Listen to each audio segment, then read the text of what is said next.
पता नहीं यार, ये लोग इतनी क्यों देर लगा रहे।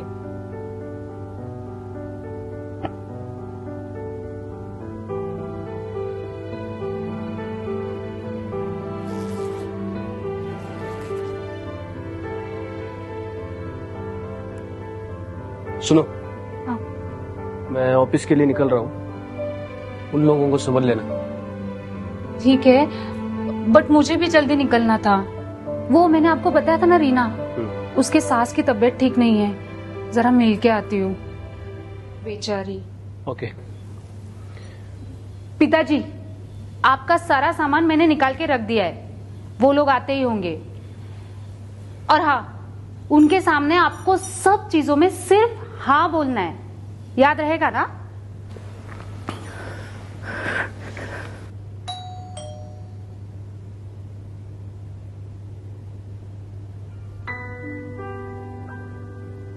आप? मैं वृद्धाश्रम से आई हूँ परेश अंकल को लेने। ओह, एक्चुअली मैंने उम्मीद ही नहीं की थी कि इतनी यंग लड़की वहां से आएगी, इसलिए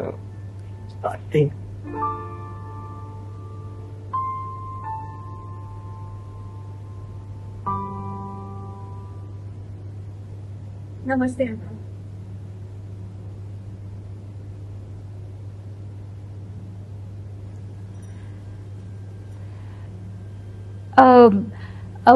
मैंने पिताजी का सारा सामान पैक करके रख दिया है। एक्चुअली हम लोग चाहते थे कि पिताजी हमारे साथ ही रुके, लेकिन क्या है ना, इनकी इतनी इनकम कहाँ जो हम सबका गुजारा हो सके। और होम लोन्स और बाकी लोन्स भी है ना, तो इसलिए। हाँ, मैं समझ सकती हूँ। मुझे इस कंसेंट फॉर्म पे आपकी साइन चाहिए, उसके बाद मैं अंकल जी को लेके जाऊंगी।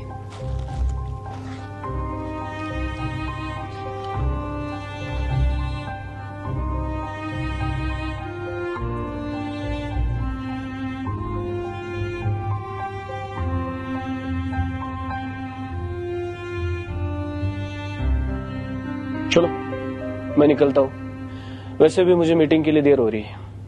सुनिए, आपने जो शर्ट बोला था ना प्रेस करके रखने के लिए, वो मैंने करके रख दिया है, आप चेंज कर लीजिए।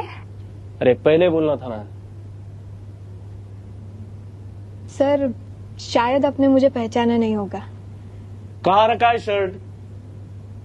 एक मिनट। लेकिन मेरे पिताजी आपको बहुत अच्छी तरीके से जानते हैं। आपको विजय दत्त का नाम याद है?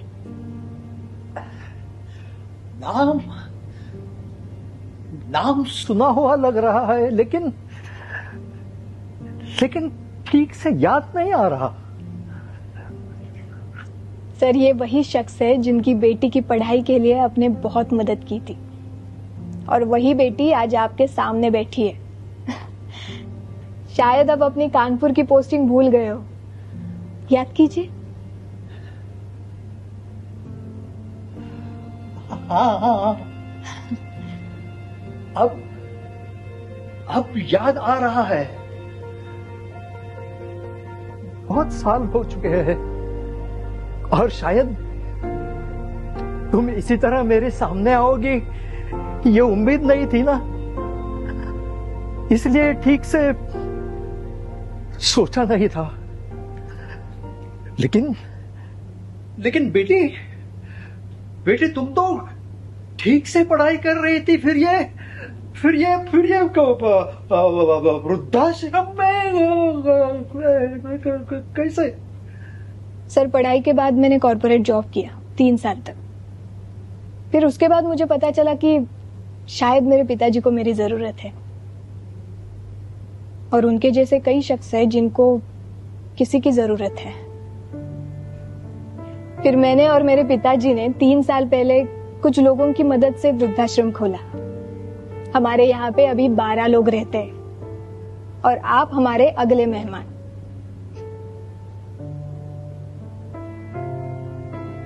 सर, अब बिल्कुल चिंता मत कीजिए,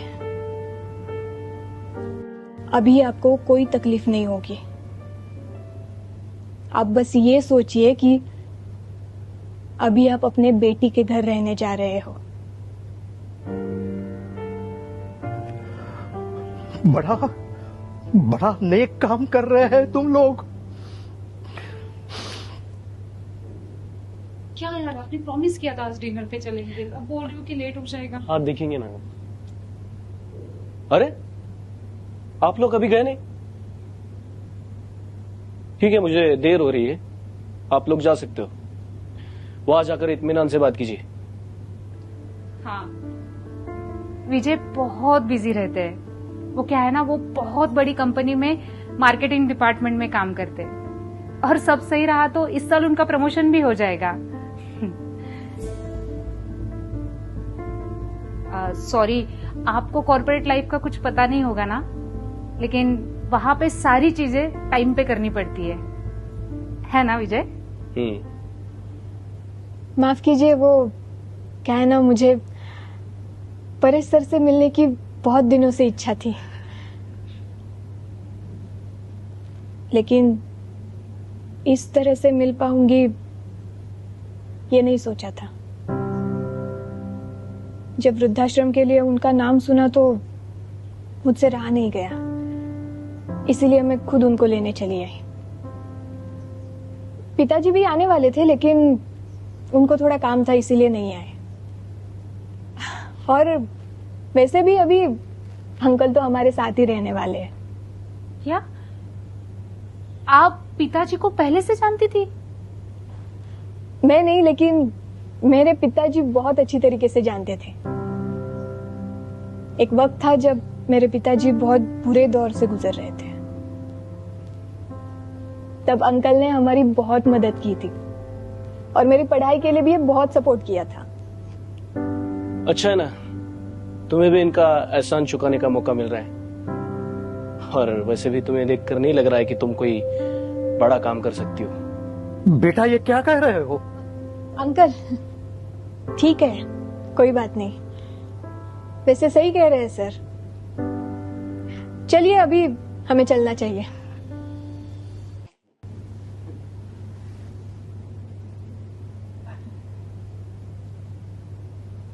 वैसे सर आपने कुछ कहा ही है तो मैं एक चीज क्लियर कर देती हूँ।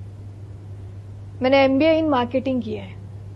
3 साल मैंने एक मल्टीनेशनल कंपनी में काम किया, और इन 3 सालों में मुझे मेरी काबिलियत देख के 2 बार प्रमोशन मिला।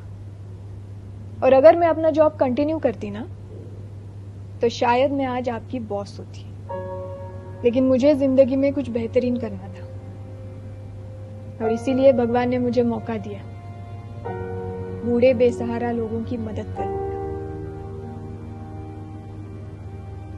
चलिए अंकल।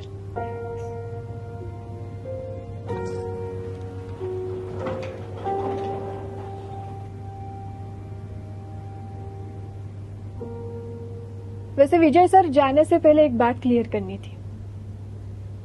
मेरे पिताजी और अंकल जहां पे मिले थे वो एक अनाथ आश्रम था, जब मेरे पिताजी अनाथ आश्रम चलाते थे,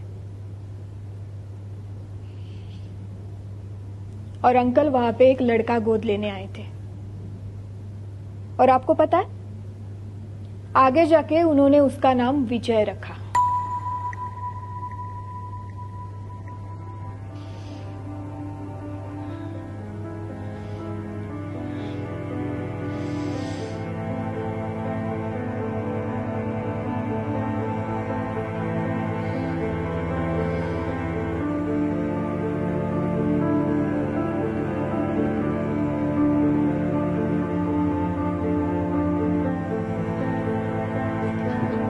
विजय, विजय संभालो। और अंकल वहां पे एक लड़का गोद लेने आए थे। आगे जाके उन्होंने उसका नाम विजय रखा।